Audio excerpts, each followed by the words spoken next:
Shock झालात ना? माझा बर्थडेचा व्लॉग आणि सुरुवात अशी का? पण यामागे पण एक स्टोरी आहे.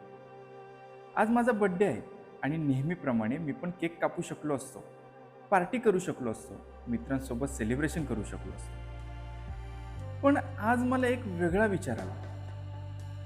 आपल्या एका दिवसाच्या आनंदासाठी जो पैसा आपण खर्च करतो, तोच पैसा जर कोणाचं तरी पोट भरण्यासाठी वापरला तर? बस, तिथूनच या ब्लॉगची सुरुवात झाली. चला, तुम्हाला सगळी स्टोरी सुरुवातीपासून सांगतो.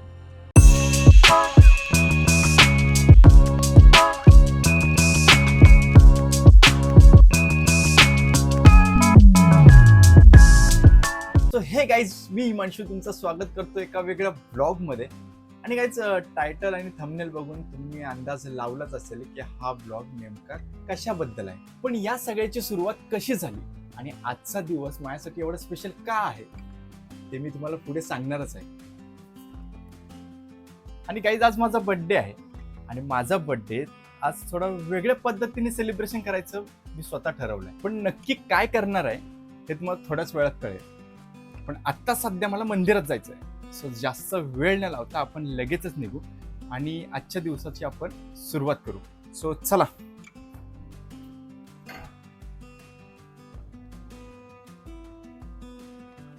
दिवसभर खूप जणांचे फोन आले, बर्थडे विशेष आले. नेहमीसारखा दिवस चालू होता, पण डोक्यात एकच विचार चालू होता. आजचा दिवस फक्त माझ्यासाठी साजरा करायचा की दुसरं कोणाच्या तरी चेहऱ्यावर हसू आणायचं. आणि शेवटी मी दुसरा पर्याय निवडला.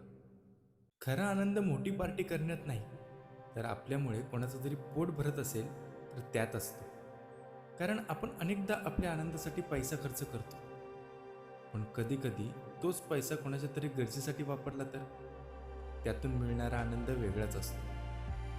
आज मी पण तसंच काहीतरी करायचा प्रयत्न करतो. आता हे सगळं नेमकं कोणासाठी आहे ते थोड्याच वेळात कळेलच तुम्हाला. आणि गाईज, अखेरकार वेळ आली होती ते जेवण त्यांच्यापर्यंत पोचवायचे. आणि आता कदाचित तुम्हाला समजून गेलंच असेल, हे जेवण नेमकं यांच्यासाठीच बनवलं होतं. कारण ते बोलू शकत नसले तरी ते पण जीवच आहेत ना. त्यांना पण भूक लागते, त्यांना पण प्रेमाची गरज असते. आणि खरं सांगायचं तर आज माझा बर्थडे हा फक्त एक बहाणा होता. खरं हेतू एवढाच होता की आज किमान काही मुक्या जीवांना पोटभर खायला मिळावं. आपण नेहमीच आपल्या वाढदिवसाला स्वतःसाठी काही ना काही करतो, पण यावेळेस मला वाटला की हा दिवस थोडा वेगळ्या पद्धतीने जगून बघावा. मनात एक भीती मात्र होती की ते हे जेवण खातील का, त्यांना आवडेल का. कारण आपण जे ठरवतो ते प्रत्येक वेळेस घडतेच असं नाही. पण खरं सांगू, पण जेव्हा मी त्यांना ते जेवण खाताना बघितलं ना, तेव्हा खरंच मनाला एक वेगळाच सुकून मिळाला यार. तो आनंद, ती शांतता, तो समाधान. कदाचित मी शब्दात सांगण्याचा प्रयत्न करेन, पण त्या क्षणाची भावना शब्दात मांडता येणार नाही. कारण काही गोष्टी बोलून समजत नाही, त्या फक्त अनुभवायला लागतात.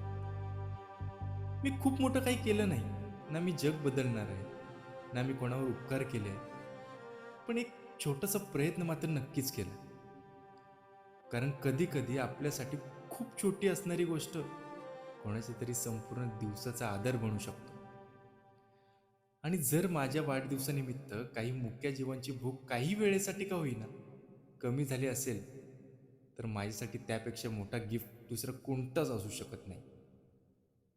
या सगळ्या प्रवासात एक गोष्ट सांगायची राहूनच गेली. कधी कधी आपण कॅमेऱ्यासमोर दिसणाऱ्या लोकांचं कौतुक करतो, पण कॅमेरा मागे उभे राहून मदत करणाऱ्या लोकांना विसरून जातो. आणि आज मी त्यांचा आभार मानल्याशिवाय हा ब्लॉग संपवू शकत नाही.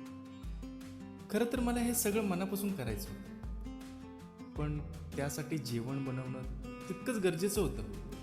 आणि सकाळी मी फक्त एक कॉल केला, मी माझी कल्पना सांगितली आणि एक क्षणही विचार न करता त्यांनी मला एकच उत्तर दिलं, तू काळजी करू नकोस, आम्ही जेवण बनवून देऊ. आणि त्यांनी फक्त बोलून दाखवलं नाही, तर ते करूनही दाखवलं. आज जे काही मी करू शकलो, आज या मुक्या जीवांच्या पोटात जे काही गेलं, त्यात माझ्या इतकंच तुमचाही वाटा आहे. म्हणून मनापासून थँक यू सो मच. आणि कदाचित आजचा हा बड्डे माझ्यासाठी आयुष्यभर लक्षात राहील, तर त्यात तुमचाही मोठा वाटा असेल. आज केक नव्हता, पार्टी नव्हती, ना मोठा सेलिब्रेशन होतं. पण तरीही आज खऱ्या अर्थाने माझा बड्डे साजरा झाला.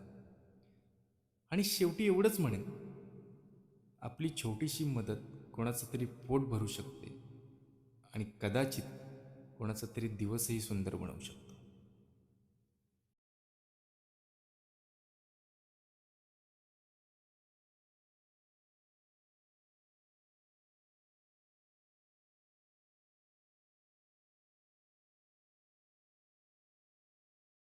आणि गाईज फायनली बर्थडे झालेला आहे आणि तुम्ही आता बघितलंच होतं, की आपण सगळ्या कुत्र्यांना अ, खायला घातलंय आणि माझी अशी वैयक्तिक इच्छा होती, की जो आपण पैसे आपण जे पार्टी वगैरेसाठी आपण यूज करतो किंवा बर्थडे सेलिब्रेशनसाठी मी केक पण नाही कट केला.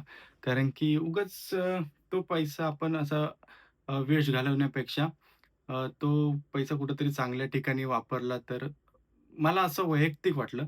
सो मग मी माझ्या मित्राला सांगितलं, की "मला मदत करशील का? आपण असं-असं मी करणार आहे. तर मग ते आपण बनवू, आपण कुत्र्यांना खायला घालू." सो फायनली आम्ही ते सक्सेसफुली गोष्टी केल्या त्या आम्ही आणि बाबू होता, मी माझा मित्र कुणाल, त्याची बायको, आम्ही सगळ्यांनीच या सगळ्या गोष्टी केल्या आणि खरंच खूप भारी वाटतं म्हणजे असं एक वेगळाच सुकून वाटतं, सुकून. कारण की माझी लई इच्छा होती, की काहीतरी करावं आणि अजून एक माझा एक प्लॅन होता, पण तो काही कारणांमुळे लेट होणार आहे तो प्लॅन. सो त्याचा ब्लॉग वेगळा येईलच, तो तुम्हाला बघायला भेटेलच. पण खरंच म्हणजे एवढ्या वर्षातनं हा बर्थडे माझा लक्षात राहील असा केला मी आणि खूप भारी वाटलं आणि सांगू नाही शकत एवढा ह्या गोष्टी सगळ्या मला आनंद देऊन गेल्या. त्यामुळे बर्थडे माझा खूप चांगला झाला असं मला वाटतंय. आणि हा व्लॉग तुम्हाला कसा वाटला ते मला नक्की कळवा आणि असेच व्लॉग तुम्हाला बघायचे असतील तर माझ्या चॅनलला सबस्क्राईब करा आणि कमेंट करायला विसरू नका. Thank you so much.